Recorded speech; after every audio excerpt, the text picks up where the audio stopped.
The Green Door of Fate by Craig Martelle. Performed by Chris Abernathy. Chapter 1.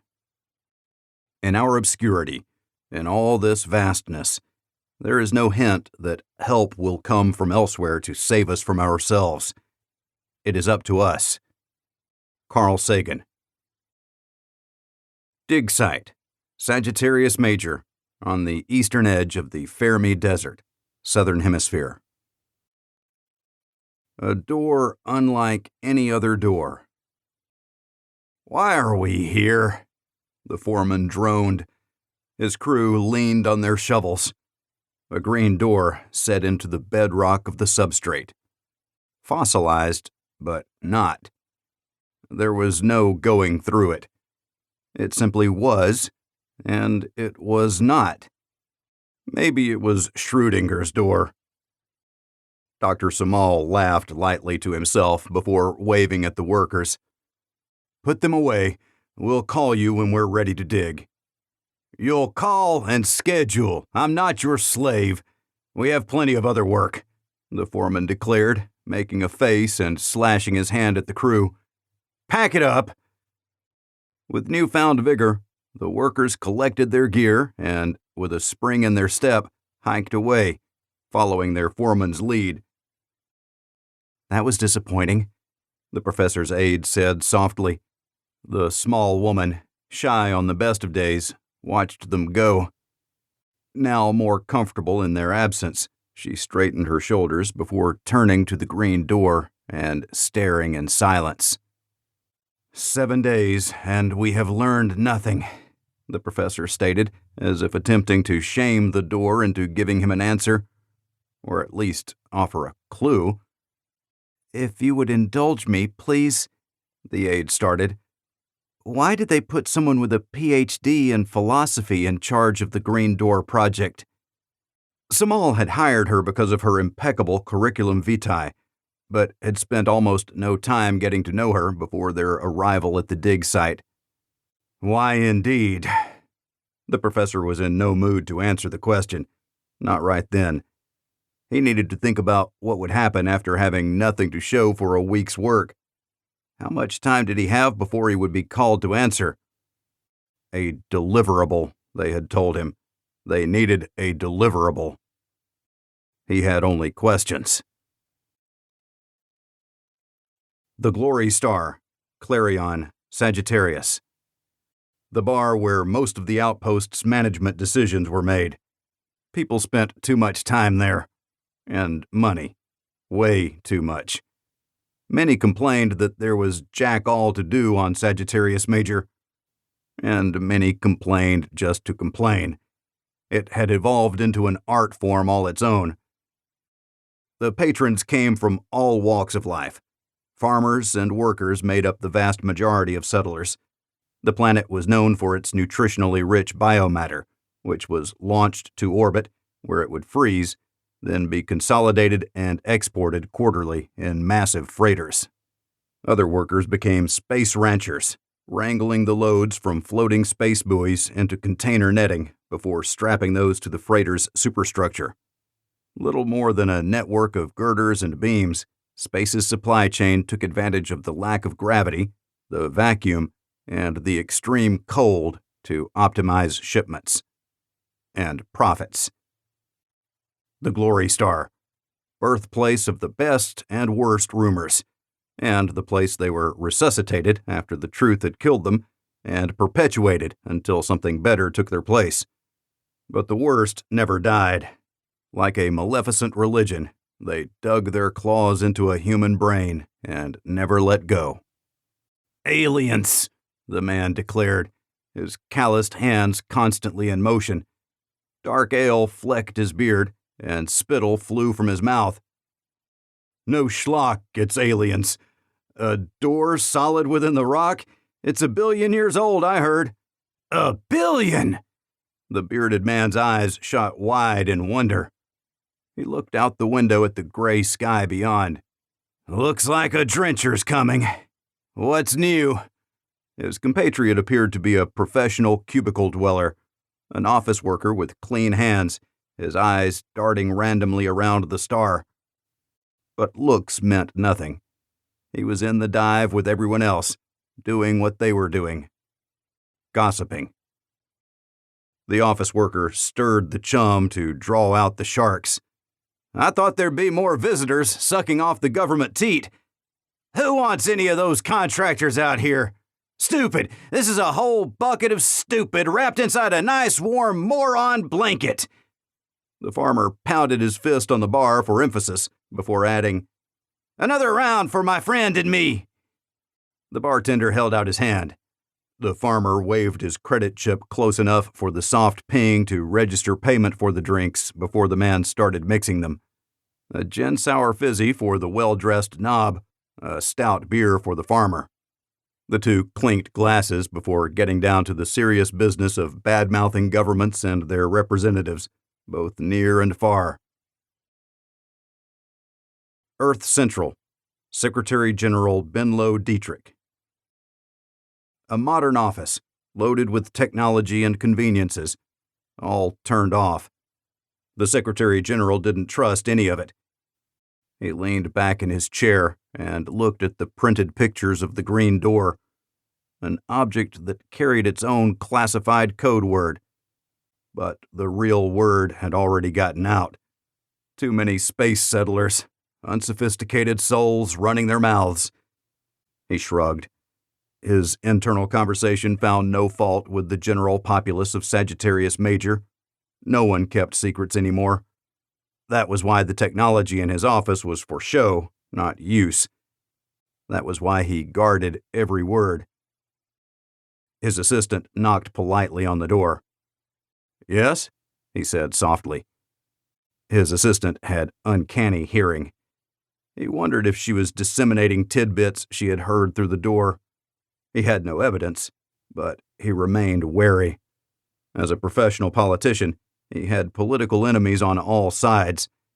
He was their natural target since he had what they desired, the position of ultimate power. He had been them, once. It had all changed 10 minutes after he took the seat. Wanting and having are two far different states of being. He was aging more quickly than other men of his years. Having was nothing like wanting. From his office, the view of Geneva was magnificent, the best in the city. He didn't get to enjoy it. He would look out and try to contemplate what the lives of the billions in his charge should be like, but the seat of power was disconnected from the vast majority of humanity, so much so that he didn't remember who the common person was. Citizens of Earth, nations, countries, city-states, protectorates, commonwealths, and more. Unified humanity.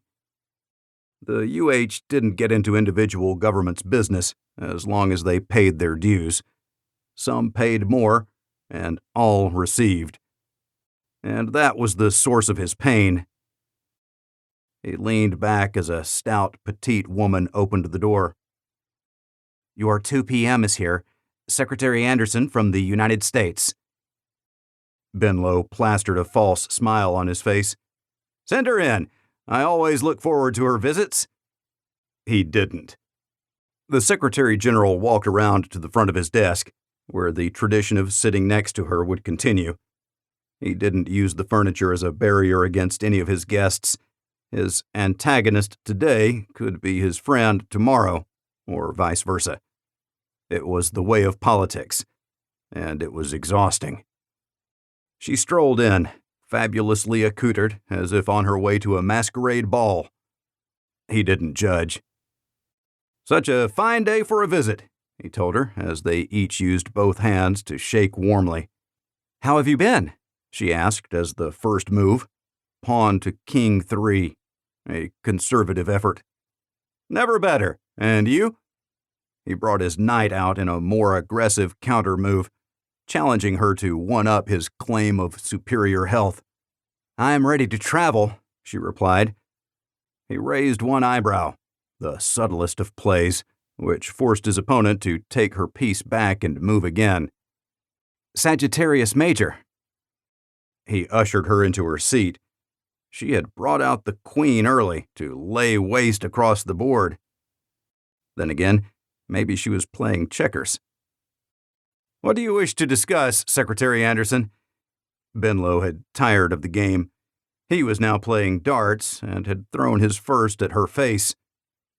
"The green door. We should have jurisdiction." Her claim had already been adjudicated in the UH, which spoke for all humanity. The archaeological find was on a planet situated conveniently at the other end of a wormhole. Close, time-wise. 75 light-years away as the crow flew. You are a member of the UH and have your say in the matter, as every member has. The UH will retain jurisdiction. Humanity speaks with one voice. Is there anything else? The cold of space could not have rivaled the tone of his voice. "You don't understand what you have, you idiot!" Her face turned red with her instantaneous transition to fury. "It's an alien portal, technology that needs to be secured and brought back to Earth. We have scientists waiting to examine it, but who do you put in charge of it? A philosopher? You, sir, will be remembered for all time as the idiot who looked an alien in the face and refused to acknowledge his existence." She glared as if the taunt were going to elicit a response. It did, but not what she was expecting. He laughed softly as he contemplated the words. Of course aliens built it. But why? He leaned toward her, holding his hands together as if praying.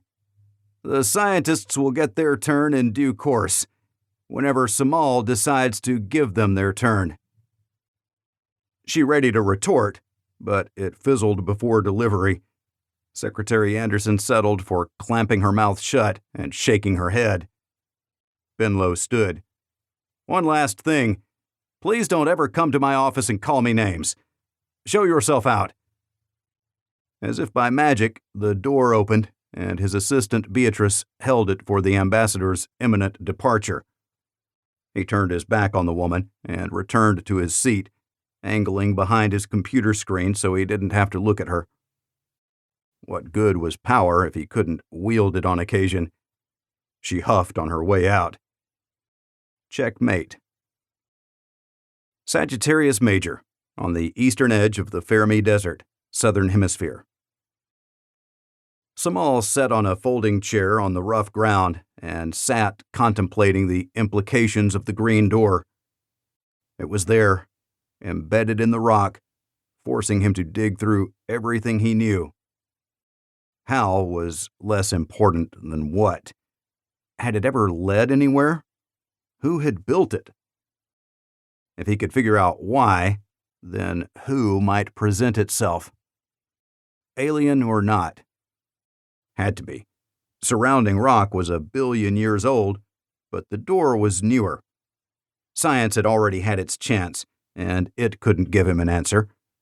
The door built into the rock in a way that made the rock appear to have flowed into and around it. A joke? Samal mused before standing and pacing before the artifact. What matters the purpose of your design? Your existence is what matters. You were, most assuredly, not built by humans, and that makes you alien. Intelligent aliens exist, or did at one point in the distant past. The question is answered. We are not alone. Unless the aliens died off, and then we are. The doctor stood up and looked at the ground as he paced. The answers to his questions were no longer mired in the simple design of a door embedded in the rock. Must we destroy to create? He asked the door. Do I have to tear you apart to find out what is inside? Samal knew the answer. Scans showed only solid rock. Not believing, he'd had workers drill a simple hole that snaked from one side of the door to the area beyond. The scans had not lied. Behind the door lay rock of the same type in which the door resided. The wild speculation was that, when opened, the door would be a portal to an unknown place, a different universe, a higher plane of existence. So many theories. Facts told him only what it was not. No energy of any sort pulsed from within. Not a portal. Not a door to something beyond. Not a single element of greater ruins. There was no evidence of a city, a town, or even a building. Not anything other than a green door set into a rocky hillside in the middle of nowhere. The anomaly, he had taken to calling it in his mind. A structure in an area that would not support life. The planet was fertile by human standards, just not this part of it. This part was a great desert with no rivers and no rain. The desert was one small part of the greater ecosystem. The planet that now served humanity. Samal rubbed his chin. "Why me?" he asked, repeating his assistant's question. He was charged with nothing less than finding all the answers. A daunting task. He was already an expert regarding the anomaly.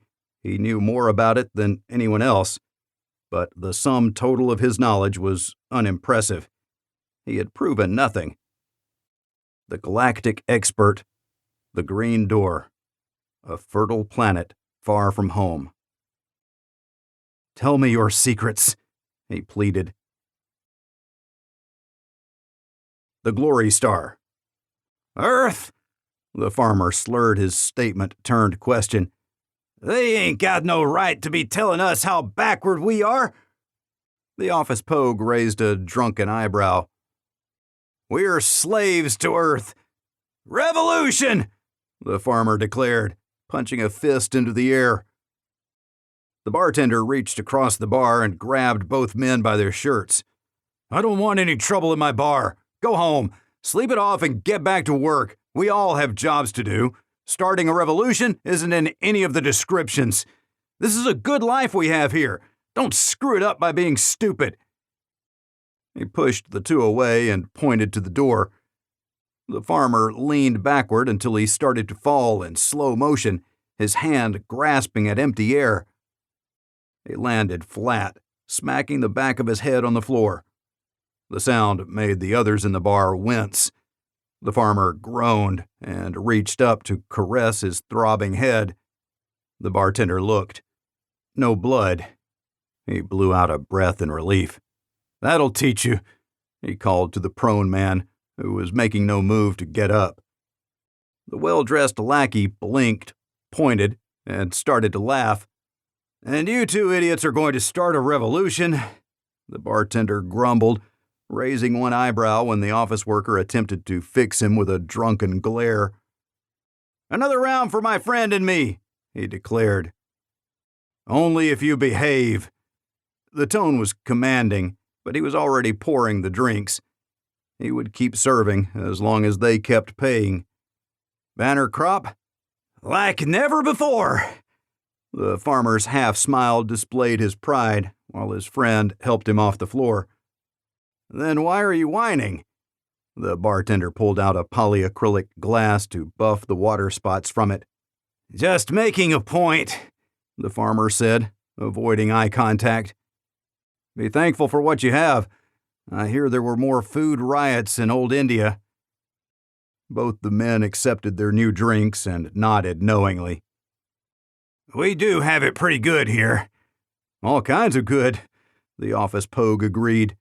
"And we got aliens!" The farmer and office worker high-fived. The bartender couldn't disagree. Chapter 2. The opportunity to secure ourselves against defeat lies in our own hands, but the opportunity of defeating the enemy is provided by the enemy himself. Sun Tzu. Sagittarius Major, on the eastern edge of the Fermi Desert, southern hemisphere. Alone in his tent, Somal stared into the encroaching darkness. Night. The infinity of space. His soul. The green door. Each remained hidden to him. He stood, left the tent, and started to pace. He clasped his hands behind his back and looked up. Stars became visible as his eyes adjusted, slowly at first, and then more, until the sky filled. The world in which we live. He spread his arms wide. From here to here. The professor looked from his left hand to his right and shook his head, then dropped his arms. He resumed looking at the ground, where he found as many answers as he had in the infinity of the Sagittarian night sky. Professor? The voice startled him, breaking him from his reverie. He slapped a hand to his chest as if that would slow his racing heart. I didn't mean to scare you. The young man's voice tapered off. He was one of the earlier crew, still in his coveralls. The foreman had put his people to work elsewhere while waiting for Samal to pull his head out of his ass. The foreman's words. Why was I startled? The professor examined his thoughts as a philosophical problem. There were no predators on Sagittarius. He was away from humanity, with its constant friction. He had nothing worth stealing. But he was the symbol of the green door. He was the arbiter of all things alien. I don't know how I feel about that, the professor mused to himself. About getting surprised? The worker looked suddenly to be in a hurry to leave. No one wanted to hang out with a crazy man. That's me, the professor thought unkindly, before chuckling, confirming his self-diagnosis. He waved a hand, motioning for the young man to follow him into the tent and to sit on a camp stool while the professor took the lone chair. You have a question? The young man smiled stiffly. I'm Keith. He shifted uncomfortably before staring at the floor of the tent and continuing in a soft voice. What is the door? Samal didn't answer, not right away. He examined the young man. A worker, dirty from a hard day's labor at the small outpost nearby. A town that was growing, taking on a life of its own apart from the green door. A light breeze rippled the tent flap. What do you think it is? The professor finally countered. A door, cast off from somewhere else. His words were slow and deliberate. He leaned forward, seeking validation. Samal rubbed his chin in thought, dipping toward the young man and mirroring his pose before looking around and speaking conspiratorially. Could be. Keith relaxed.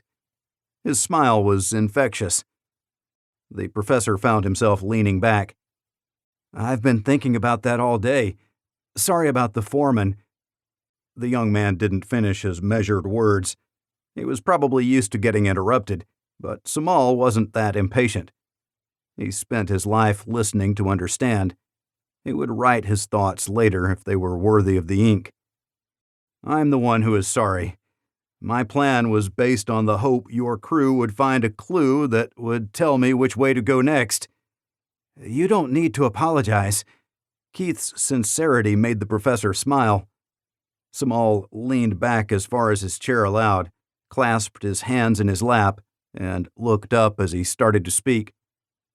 I was given 1 month to solve this mystery. I have unlimited resources.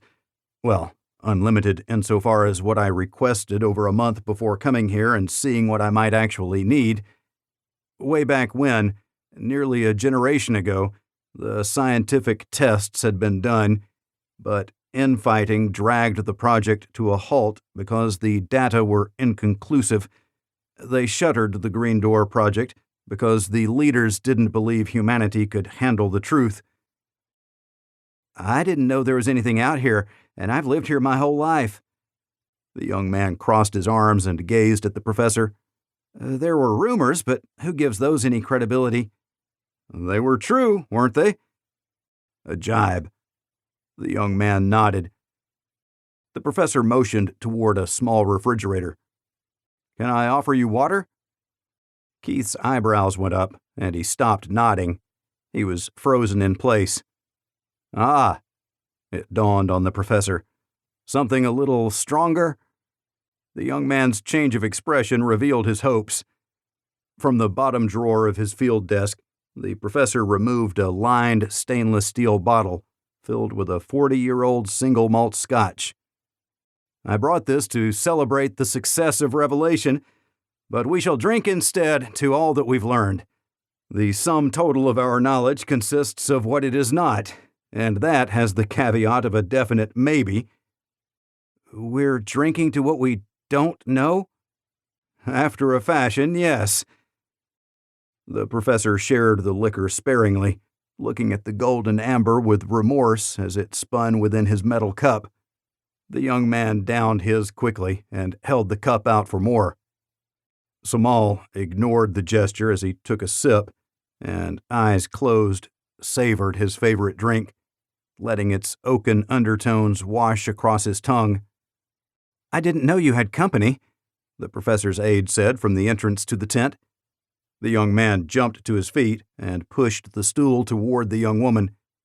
She avoided looking at him as she took it and carefully sat.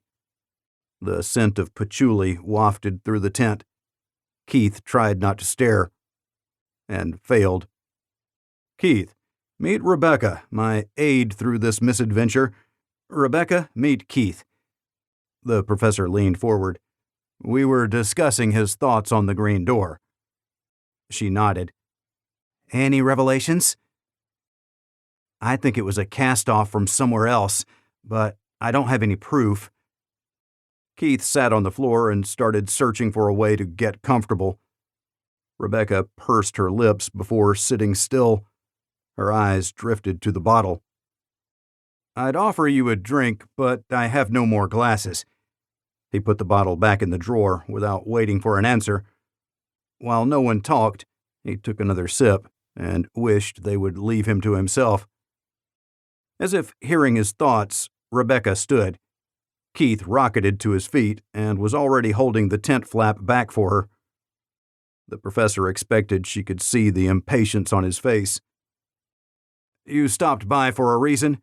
What is it?" he asked, motioning for her to sit. Keith let the flap fall, sending a new scent through the tent. Something different, but fresh. "The green door." She sat down again, leaned forward, and put her elbows on her knees. "Who made it?" "Why, who, when, what, and how? The remaining questions we have yet to answer. One revelation might illustrate the next, and then the dominoes will fall, like finding the key in a logic puzzle." The silence stretched on. "I should go," Keith suggested. "Me too." Rebecca stood, and the two made eye contact briefly. Keith smiled. He held the tent flap and followed her out. The professor reached into his drawer and pulled the bottle out to recharge his glass. He saluted the empty tent and took a sip.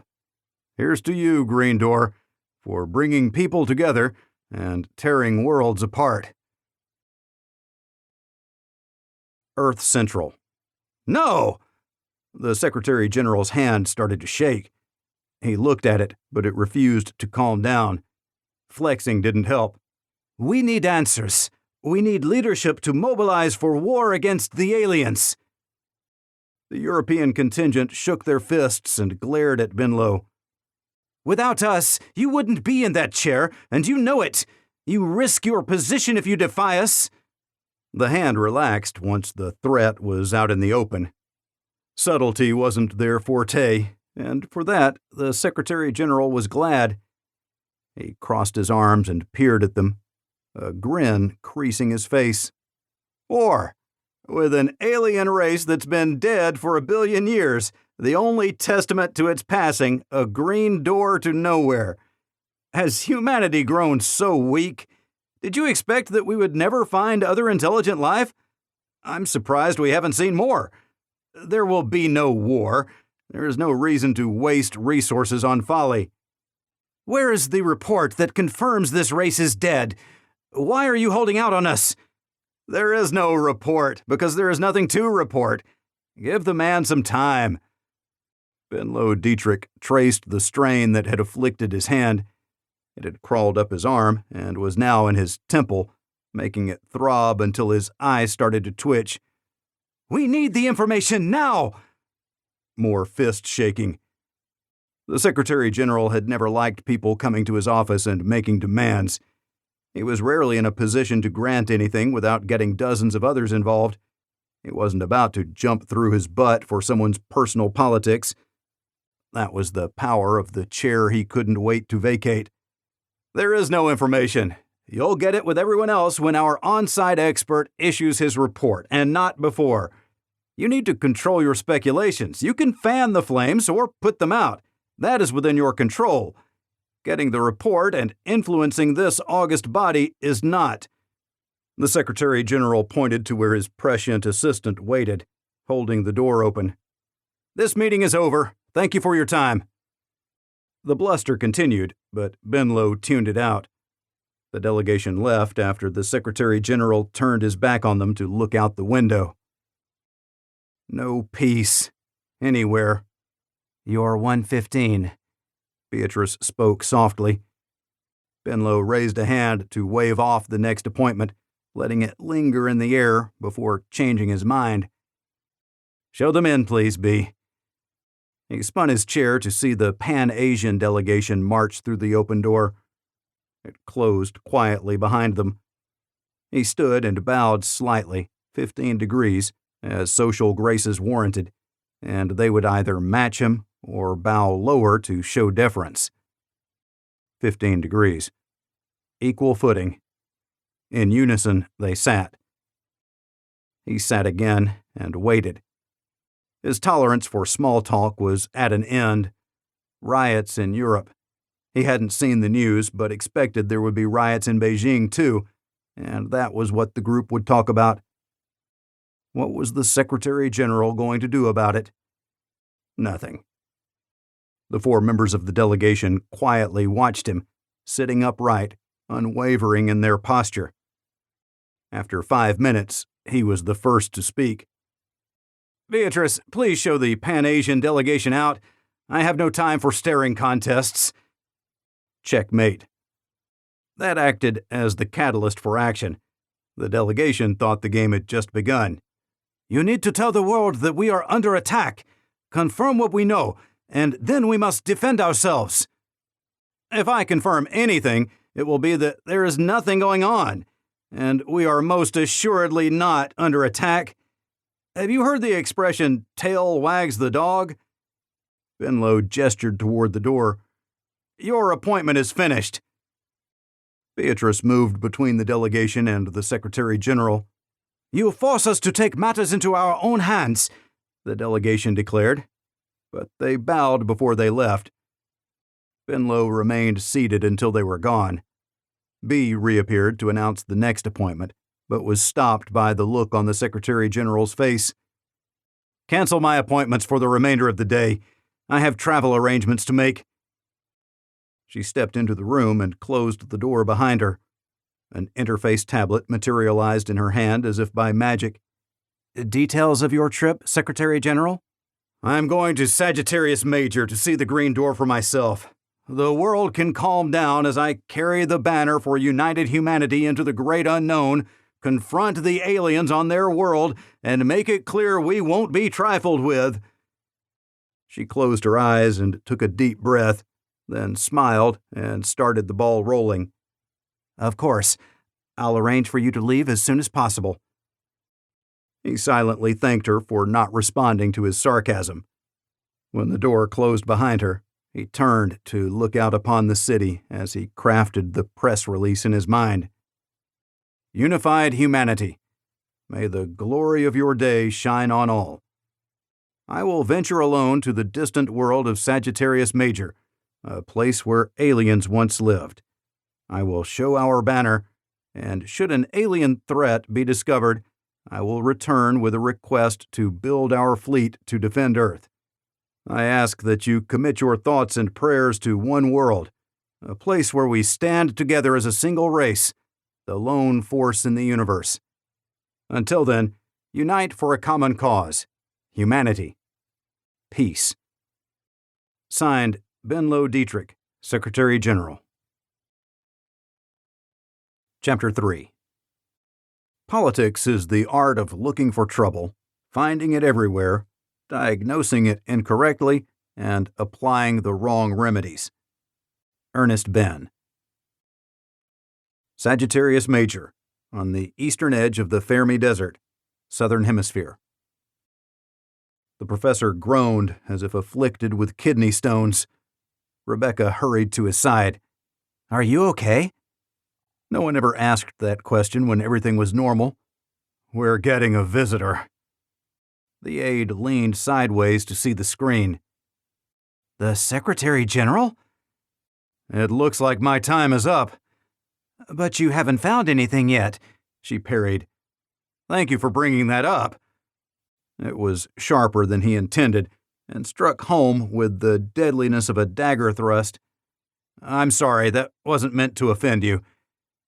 "We haven't found anything," she clarified in a voice that was barely above a whisper, before rushing headlong down the small hill the green door called home. He watched her go, considering it fruitless to call after her. The apology had been delivered. He would apologize again next time he saw her, maybe even ask if she was okay. The irony. The professor had taken to sitting in front of the artifact and staring, endlessly, almost mindlessly. Once or twice a day, someone stopped by to run yet another test. He had scheduled them all, but they were running out of steam. The green door was losing its allure. It held tightly to its secrets, refusing to utter a single word of support. Every test resulted in more of the same: zero enlightenment. He was never disappointed by his disappointment. He was learning 1,000 things that the green door was not. He needed more time, and that was something he didn't have. He would plead with the Secretary General, use the opportunity to ask for more time. He didn't need additional funding, just time. Politicians who saved money were held in high esteem, weren't they? Samal wanted his rampant thoughts to make sense, but he was trying to use reason where the two men lacked a common frame of reference. The Secretary General maintained a laser-like focus on Earth politics, a topic about which Samal was woefully and blissfully ignorant, by choice. The green door isn't the problem. It's how people react to its existence. Maybe I do need a politician's help. The machinations of man for power were blasé, 21st century drivel. The singular pursuit of government leadership. It had been studied to death. One enterprising grad student had summarized his research with a simple conclusion: selfless service with power is the quickest route to narcissism. "Good thing I have no power," the professor told the door before checking to see if anyone was within earshot. "What do you think, my friend?" The green door never answered, but he asked it questions all the same. Samal returned to his seat and poured a cup of coffee from his insulated flask. He slowly sealed it, unsure why it held his attention so. After a sip of the refreshing double shot, he resumed his conversation with the door. "It was never beyond reason that sentient life existed elsewhere in the universe, so why the cognitive dissonance when it comes to you?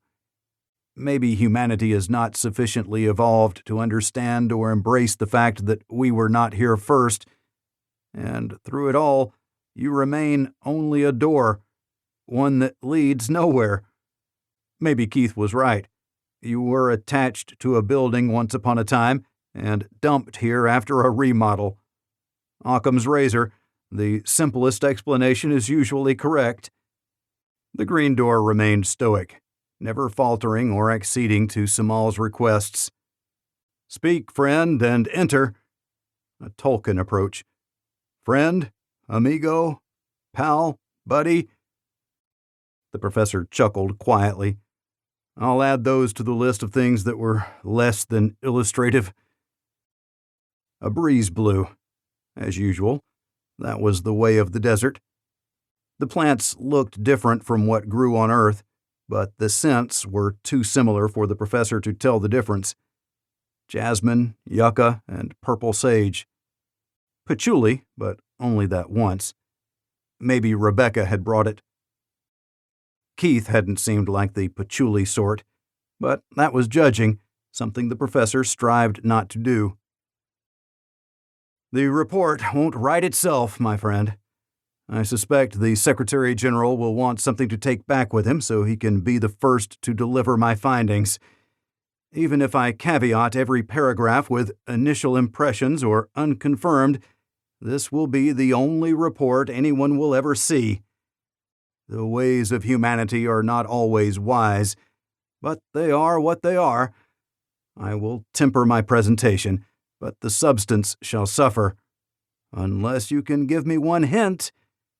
He raised an eyebrow, watching the green door carefully, always hopeful, always denied. I don't know when I'll be back. The professor hung his head and strolled down the hill. The Glory Star, Clarion, Sagittarius. Calm had settled over the bar. The clientele was more reserved than normal. The bartender was good with it, as long as they spent their money in his place. The farmer and the young office worker had taken a table in the corner and were talking in hushed tones. A new group arrived, looking like military on vacation, but they weren't on vacation. The Secretary General was coming. He would be staying nearby. "Soda with lime," one of them ordered, not looking directly at the bartender. "Only the best for our visitors. A twist of real 100% artificial lime juice." The bartender spray-filled a glass and shook a small plastic bottle twice. "I want real lime." The man fixed him with eyes that said he was comfortable with violence. "We grow everything else here just fine, but citrus? The good folk in the fields think they have it figured out, but it will still be a couple years before you can get a fresh lime on Sagittarius. Do you want the artificial stuff or not?" The man glanced at the polyacrylic glass before him. The clear water bubbled, sending droplets over the rim and onto the bar. "Without." The bartender took a drink from the glass and smiled. "You don't know what you're missing." He pulled the man a new glass and handed it over. A quick flash credited the transaction. The man turned away to scan the bar. His three fellows were already spread out, examining the walls and the other patrons. "Welcome to the Glory Star," the bartender said casually before turning hopeful. "Is there a chance the Secretary General will come to my bar?" "None." The military type didn't bother turning around to deliver his rejoinder. "Then why are you guys giving me the once-over? This is us getting a drink. Security first, in all things. Only one of you bought a drink. If the others aren't patrons, they'll have to go." The man turned around and locked his steely-eyed glare on the bartender. "Are you kicking us out?" "I'm kicking them out. You're a patron. They're not. Sorry, but them's the rules." The bartender continued wiping the counter as he talked. He hated trouble, but more than that, he hated troublemakers. "We could have this place closed down." A chair squeaked as someone shifted their weight. No one else moved. Silence hung thick in the air. "You could. Is that how unified humanity conducts business now? Threat and intimidation? You know, we comply with UH rules and regulations." The man didn't reply. "Which means our entire conversation has been recorded and relayed to a remote location. It's the law." The bartender appreciated it when laws worked in his favor. The man put his glass down and walked out. The others followed. The bartender snickered. "I have to put up with trash like that for a 1-credit bubbly water he had me pour twice. Jag off." "Do you really record everything?" someone asked. The bartender pointed to small globes on the ceiling. "The housing is there, but the cameras have never been installed. You know how expensive 24/7 capture and remote data storage is?" The clientele laughed. "I can't afford that when you guys milk your beer. Come on, you suckholes, buy another round." He waved them to the bar. They came as if they were getting a free round. Seeing the bartender stand up for their bar was better than paying for entertainment. The farmer and the young office worker clapped. "I still won't have any of your sedition talk." The bartender gave them the side eye. They both shook their heads as one. The office worker held out his hand for the bartender to shake it. "Showed us how to stand up to bullies. I like it. Sometimes people need a cold splash of reality to knock them off their lofty perches." "What if they come back?" someone else asked. "If they are paying customers, they are welcome to stay." He pushed the beers across the bar one by one, registering each sale as a welcoming hand took it away. He didn't want them to come back. His heart was still pounding from the last confrontation. If they wanted to, they could make his life hell. Maybe the farmer was right. Revolution! The eastern edge of the Fermi Desert, Southern Hemisphere, Sagittarius. Rebecca hadn't said a word all day, even though the professor had already apologized twice more. He considered yet another one to get her to open up. He needed someone to check his work before he handed it to the Secretary General. Anyone. To say he was peerless in the project would do a disservice to his aide. And beating around the bush had gotten him nothing. "I need your help. I need you to work with me on the paper we are going to hand to the Secretary General if he asks for it. No, make that when he asks for it." She finally looked up, but she wore an expression as if he'd just slapped her. He waited. She didn't reply. He was out of patience. "Get your head out of your ass or leave." She looked crushed. He had a doctorate in philosophy, and he was damned if he would ever understand his fellow human beings. Samal watched people and analyzed their behavior within the greater context of why they did what they did. But when it came face to face, Rebecca started to cry. The professor put his head in his hands and groaned. "I'm sorry," she mumbled. "I've been no help at all. I've tried, and I can't come up with anything that hasn't already been done or any data that wasn't interpreted correctly. I just don't know." The green door. The professor's words were definitive. "We have no purpose beyond determining what it was and what it is. Everything else is a distraction." "I know." She blew her nose, and it wasn't pretty. She tried to compose herself. It didn't work. She continued to sniffle. A shadow crossed the doorway, and the young worker stepped in. "I heard the Secretary General is coming and wanted to congratulate you, but I must have missed something." His words trailed off. Rebecca turned away from him to scrub the tears from her face. She blew her nose again. Both men winced. The professor started rubbing his temples again. "I fear the visit isn't going to be anything to celebrate." The professor's voice relayed his thoughts. In his mind, they were accompanied by a funeral dirge. "Why?" The innocence of youth. He moved next to Rebecca, softly gripping her hand between his. She looked askance at him and fought to collect her wits. The professor tried to observe dispassionately, but the only thing he could think of was that his report wasn't getting written.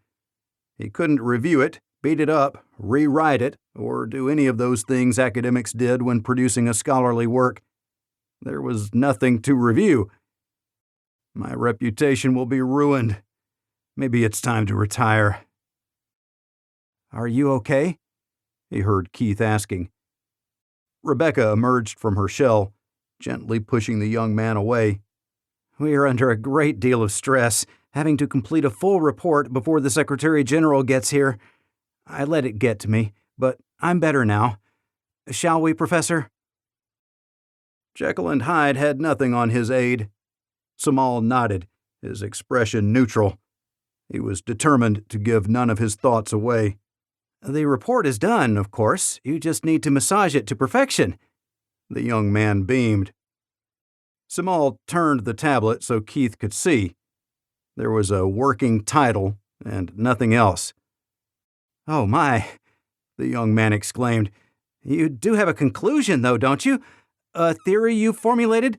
An educated guess? Something?" "I hope I'm not ruining your faith in doctors."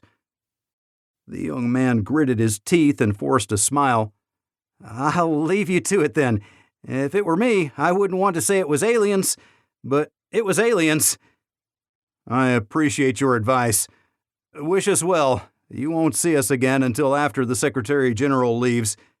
I'm told the site will be locked down to all but essential personnel starting tomorrow." "Essential?" The professor pointed at Rebecca and himself. Keith lifted the aide's chin, encouraging her to look at him. The silence grew heavy as he fought with what he wanted to say. "I think I'm in love with you," he blurted, before running from the tent. The professor continued to rub his temples, while Rebecca stared in shock. "The green door," he thought, "making people act weird for 1,000,000 years." Samal had to redirect his roiling thoughts in the direction of his choosing, something that demanded more discipline from his mind. How were papers organized? He'd written hundreds throughout his career. Abstract, introduction, methodology, results, discussion, conclusion, cited works, broad to narrow. He wasn't sure the politicians would embrace the methodology. The professor had no doubt they wanted the bottom line up front, and they would read no farther. "We need to start with an abstract." The professor hoped speaking aloud would bring his thoughts, as well as those of his aide, under control. "I'm going to copy the overview statement that sent us here. That's as abstract as things get." He smiled at his joke as a few taps put the abstract in place. When he looked up, Rebecca was smiling pleasantly, as if nothing had happened. "Would you read it aloud?" she asked. Not an unreasonable request, he thought. Let's hear how it sounds. First noted in 2118, the green door was kept secret. Studies at that time used both destructive and non-destructive methodologies means to test it, although it is important to note that destructive tests failed. The results were inconclusive, and the team refused to deliver a result. Project Green Door was buried and the secret kept. Recent developments have brought the project into the light, renewing calls for a thorough study. The original data was provided, and new scientific methodologies will be employed to make an informed determination of the origin of the Green Door and any potential threat to humanity. Threat to humanity? I know. The professor shook his head. When a project is funded, we don't ask how or why, only that we have the latitude to study the subject freely. They have given me that, but I suspect if they don't like my report, they'll bury it. I have no problem with that because I know nothing. This whole report is going to be about sounding academic while saying nothing conclusive. Welcome to the big time. Is it always like that? No, only when the research is politically charged. Politics and science generally don't mix well, oil and water, and politicians fund a lot of research. If it supports their position, they promote it. If it doesn't, then no one will ever know. And I bet they tout those grants to their constituents, pointing out how they support science and research. Rebecca was back on her game. The professor smiled. Exactly. We have to toe the line because we have no answers. Roll up your sleeves, and let's dictate the most profound-sounding, steaming pile of nothing this side of Congress. Professor, Rebecca cautioned, don't be pedantic or sell yourself short. You are going to be profound because the only thing that matters is the conclusion. Maybe you should write that first. Isn't it too early in the process for that? Samal dissembled. She was correct. Nothing about the research methodologies or data would change the conclusion. You already know what you're going to say. The top of her game. Except as an archaeological treasure confirming that aliens once existed, the green door is irrelevant to human beings and their future, the professor narrated as if quoting from memory. The pad captured his words under the section labeled Conclusion. He looked at it before removing the whiskey from his desk drawer and pouring 2 glasses. He stared at the screen again, scrolling up and down to confirm there was nothing else. It was only a single page. It seems anticlimactic when I'm looking at the words. But they are profound, Dr. Samal. I guess. It is the only conclusion I can draw, given the facts I ran through the analysis mill until the end result could be delivered in an undersized and less than tasty loaf. It will be the bread left behind, soon to be moved to the day-old sale bin. She nodded but didn't speak. He reread his conclusion. I have nothing to be ashamed of. This will be good work if we fill the chapters in between as academia requires. Roll up your sleeves, Rebecca. The mind-numbing hard work is about to begin. Chapter 4. Far better is it to dare mighty things, to win glorious triumphs, even though checkered by failure, than to rank with those poor spirits who neither enjoy nor suffer much, because they live in a gray twilight that knows not victory nor defeat. Theodore Roosevelt. On board Aeromax, Unified Humanities Executive Shuttle. The Secretary General sat alone. He hadn't authorized any so-called dignitaries to come with him. Beatrice was on board, but there were none of the usual sycophants or contenders. It was good to be him. He had issued a blanket refusal before anyone could submit their request. Security had gone ahead, even though he wasn't concerned about the people of Sagittarius Major. Nothing he had seen suggested there would be a threat.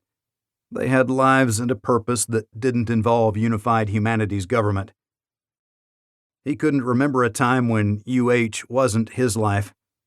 He missed what he suspected had been a casual life, one where enemies didn't shake hands because they didn't exist, a life without contention. The Secretary General's goals had changed. Until he had the best seat in town, it had been the singular focus of his existence. Afterward, it was a burden that weighed heavily on his shoulders and aged him greatly. Only a couple more things to do, and he could retire. The green door.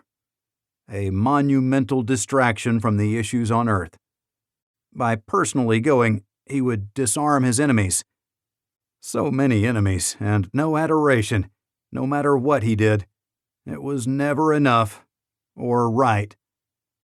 Benlow chuckled while watching out the window, seeing everything and nothing at the same time, with the clarity deep space provided.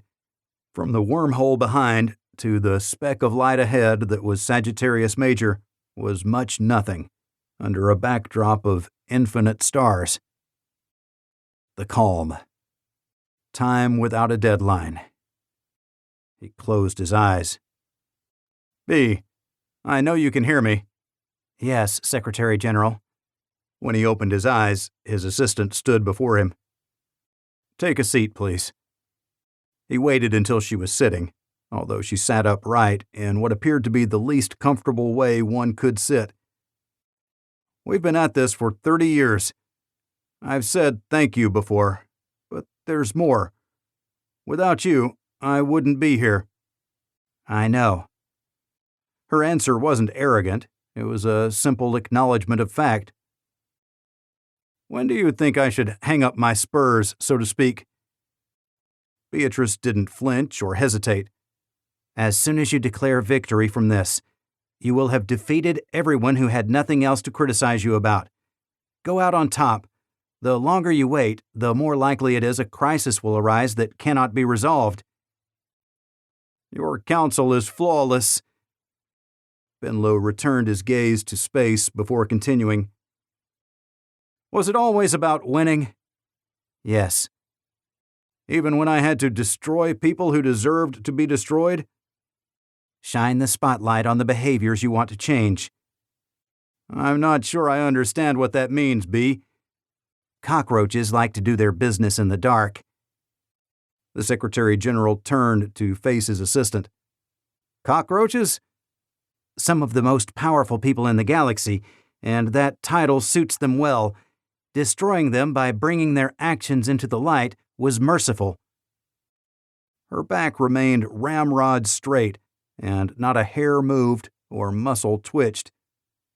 They didn't see it that way. Yet it needed to be done. The truth dawned on him. How much did you orchestrate without my knowledge? Do you really want to know? It sounded more like a statement than a question. There was much he preferred not to know. This knowledge joined the rest he had stashed in the plausible deniability locker. I guess not. He sighed heavily. As soon as we wrap this one up. He didn't finish his statement. The unmoving stars were painted across a crystal black sky. Some of the lights winked as obstructions blocked the light, if only for a moment. Interstellar gas clouds, the gravity of a black hole, a celestial body passing. How do you think we should play this? Benlow asked. She didn't answer. I see. He didn't see anything, but he had his plan. He expected she already knew what he would propose, even though he hadn't shared his thoughts with anyone. After 30 years, how many secrets could remain? As transparent as a window. Sagittarius Major, on the eastern edge of the Fermi Desert, southern hemisphere. Somal sat alone. His interim report was finished. He loved it as a scholarly work. He hated it as a form of enlightenment. No one would be smarter for reading it. On the contrary. He left the tent behind and strolled up the hill. It had been 3 days since he had last visited the Green Door. It had been roped off for that same length of time. Security had locked the site down. Couldn't have someone plant a bomb where the Secretary General was going to be. Patchouli. He stopped, turning his head back and forth while sniffing as he tried to determine where it was coming from. No other people were around. He walked in a circle, but it was gone as quickly as it had come. His chair was propped where he'd left it, undisturbed. A fixture now, as much as the Green Door itself. What will someone researching 1,000,000 years from now think? A chair in front of a door. It is important. We have to know why it's there. He found that he spoke to himself more frequently since he'd started working on Sagittarius Major. He had also become adept at answering. But you don't get to know. It is not yours to know. Which required a follow-up question. Then who? As a wise man once said, the problem isn't the problem. It's your attitude about the problem. And then sometimes there is no problem. He mulled the words of his alter ego. Define the problem, he ordered himself. He stood and walked back and forth in front of the Green Door. A normal door, such as one would find at the entrance to a home, but not made of wood. They couldn't determine what it was made of, nor what the home looked like. The problem is, this creates more questions than it answers. Its age and location confirm it was created by aliens, but it could just as easily be a relic from Earth's past, were it not on Sagittarius, and if it were made of something we could recognize.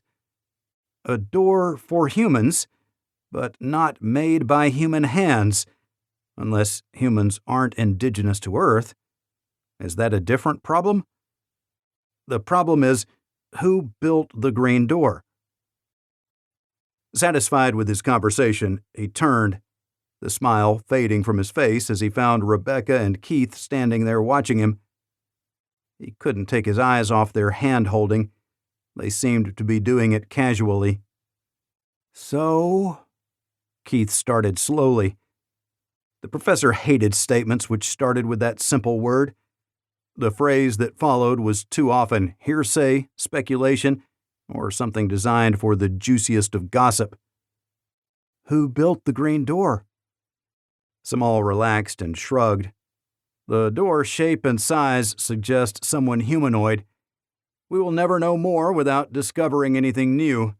There isn't enough data to draw a conclusion. We can't pick which of 5 alien species it could have been because we don't know there were any.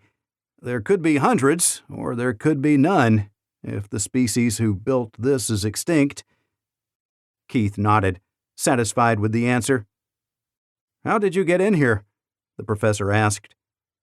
"All you have to do is have someone vouch for you." Keith winked at Rebecca. Pink tinged her cheeks. The professor was skeptical. It must have shown on his face. "I'm sorry," the young man blurted. "I'll go. I told you I shouldn't be here." He let go of her hand and dashed down the hill. Rebecca flashed angry eyes at the professor before running after the young man, calling his name. "I appreciate your help with the report," Samal called after her. He shook his head. "I understand, but I don't get it." He turned to the door. "Same as you. You exist, but you shouldn't. You serve no purpose except to throw our lives into disarray." The professor began to slow walk down the hill. He double-checked the time. Still an hour before the official visit. An hour to do nothing but wait. UH security was already set up and watching. They had eyes and ears, both physical and electronic, in strategic locations throughout the site. Samal wanted a drink to calm his nerves.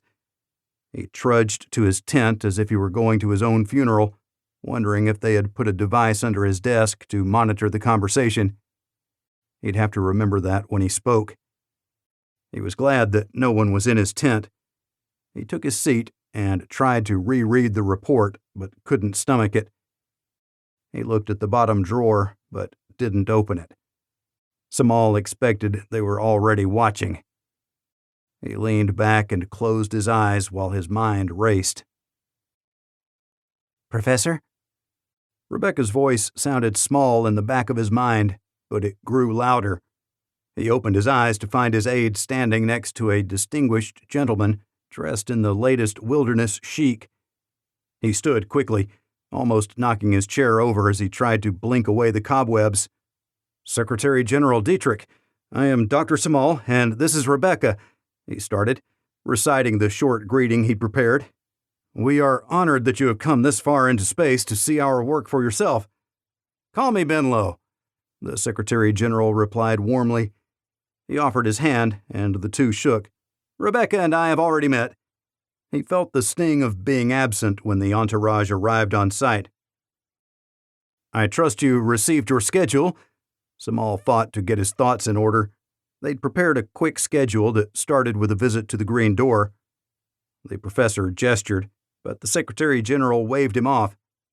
"Maybe we can just sit and talk." He glanced at Rebecca. "Privately." "I would like her to stay. She is critical to the success of the project. But I have to ask, you traveled all this way. You aren't in a hurry to see the green door?" The Secretary General offered Rebecca his seat, but she shook her head vigorously without speaking. "Do I need to see it?" "Isn't that why you came?" "Not all things are as they seem." The professor could accept that. It made sense. "No, you don't need to see it. It is physically present, not any more or less than the rock in which it's embedded." "Yes." Benlow gave the appearance of a man with patience, but no love for wasted time. "What have you found out?" "We've prepared a report for you to take back to Earth." The professor tried to hand the pad over, but the Secretary General held his hand up, palm out, to forestall the delivery. "Just tell me." no more patience. It's of alien origin and supports the possible existence of a humanoid-shaped race. We've conducted the following tests. The professor stopped talking after seeing the Secretary General's gesture. Bottom line, please. Built by aliens, the green door is irrelevant to humanity and its future. Benlow smiled a politician's smile. It was neither warm nor cool, a simple accessory worn like a necklace or a hat. I appreciate your candor. I don't get enough of that. Is that your final conclusion? Not all the tests have been run yet, but I don't expect any revelations. Maybe your office knows of more sites that could provide additional material for study? The Secretary General shook his head. This is it. Right here resides all our alien contacts in the flesh. It's not very much. A speck above nothing, too old to have any value. Just like we've never met an actual dinosaur, although we have their bones in museums, we've not met an alien either. The knowledge that dinosaurs existed was reasoned and is welcome. The professor saw the speck as the grand speck, like the revelation that the Earth rotated around the sun. The existence of aliens is a completely different animal. Instead of dinosaur tracks, we have the bones. But here we only have the tracks. Rebecca leaned in. Patchouli. It wasn't something from the desert. He wondered briefly why he hadn't noticed her wearing it before. Monsters in every closet and under every bed. The Secretary General had not yet made his point, but he was getting there. Humans didn't build the green door, the professor parried. Humans bear the full brunt of its existence. The professor smiled and nodded slowly, his eyes closing with the gesture as thoughts took shape within his mind. I have not used my understanding of philosophy as much as I should have on this project, he admitted. Benlow waited. Schrödinger, Occam's razor, the impact on humanity is both profound and irrelevant. Our fundamental understanding of the universe has changed while remaining the same. I think we'll leave it at that. A genuine smile. For now, is there a place you frequent here? I'd like to talk about other things besides politics. It's not often I get out of my office. Samal pointed to his office. I don't get out much, he admitted. There's a place the locals go to called the Glory Star. I think that will work, Rebecca offered. 4, the Secretary General clarified. Of course, you are invited, Rebecca, and I hear you have a boyfriend? The professor choked and coughed. I don't know what to say, she replied. Bring him. We'll meet you there unless he's here. If so, we can ride together in my shuttle. The Secretary General turned to the still coughing professor. Are you coming down with something? Chapter 5. Sometimes it is better to lose and do the right thing than to win and do the wrong thing. Tony Blair. The Glory Star, Clarion, Sagittarius. The security detail walked in and took positions around the bar. It didn't look like any of them were buying. I told you once, paying customers only. The bartender tilted his head back to look more menacing. The UH officials ignored him. Next through the door was a local boy and a young woman who worked at the dig site. The Secretary General followed them in, with an older man in tow.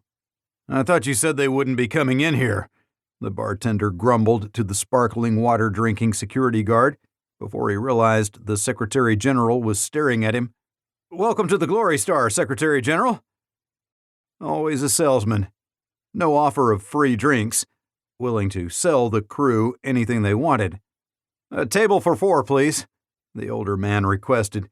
And menus. The bartender pointed without stepping out from behind the bar.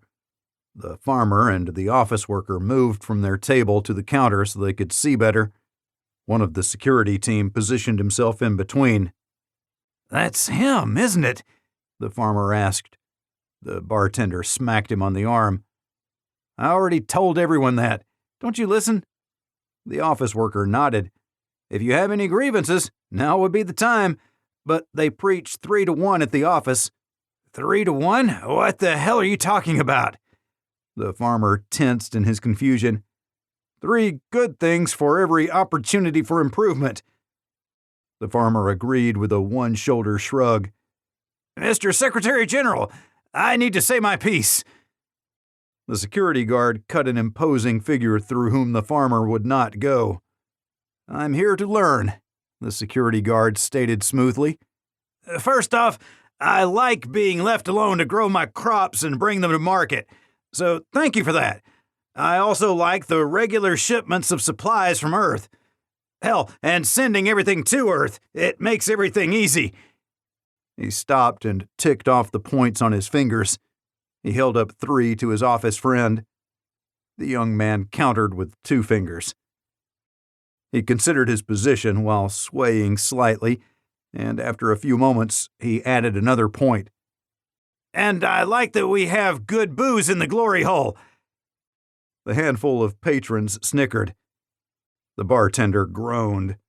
"Glory Star?" "Yeah, that," the farmer agreed and sat down. "Well done." His friend offered him an encouraging pat on the shoulder. The Secretary General smiled and gestured to the bartender. "His next is on me."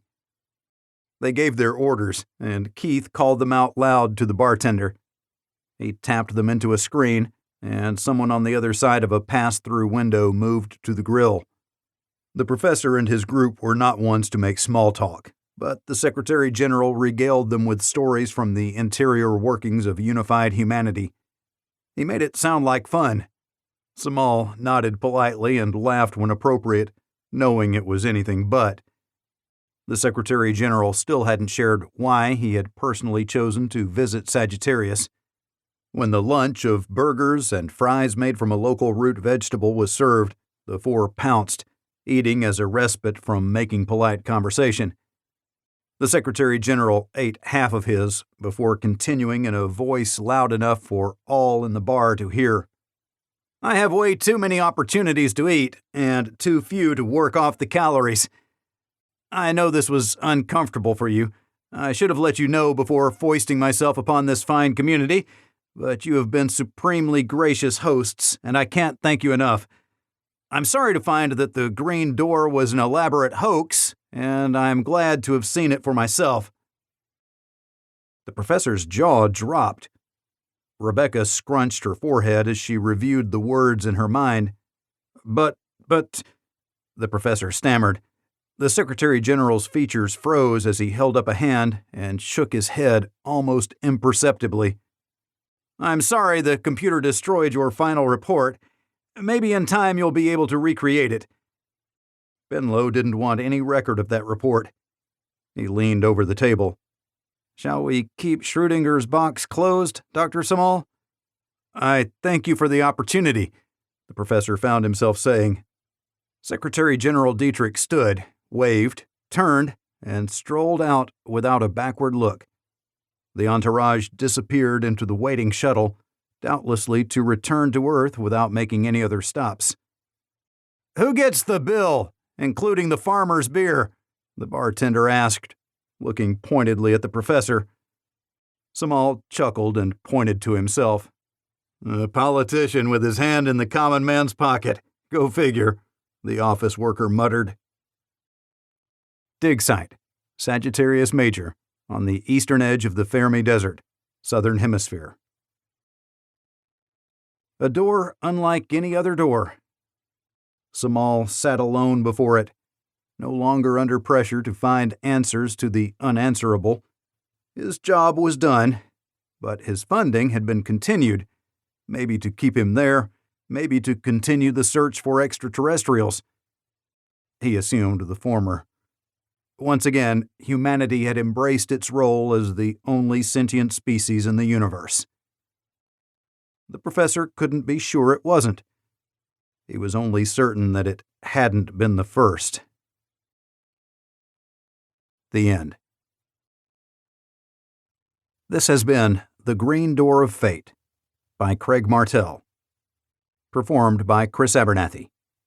Copyright 2019, Craig Martelle Incorporated. Production copyright 2019, Craig Martelle Incorporated.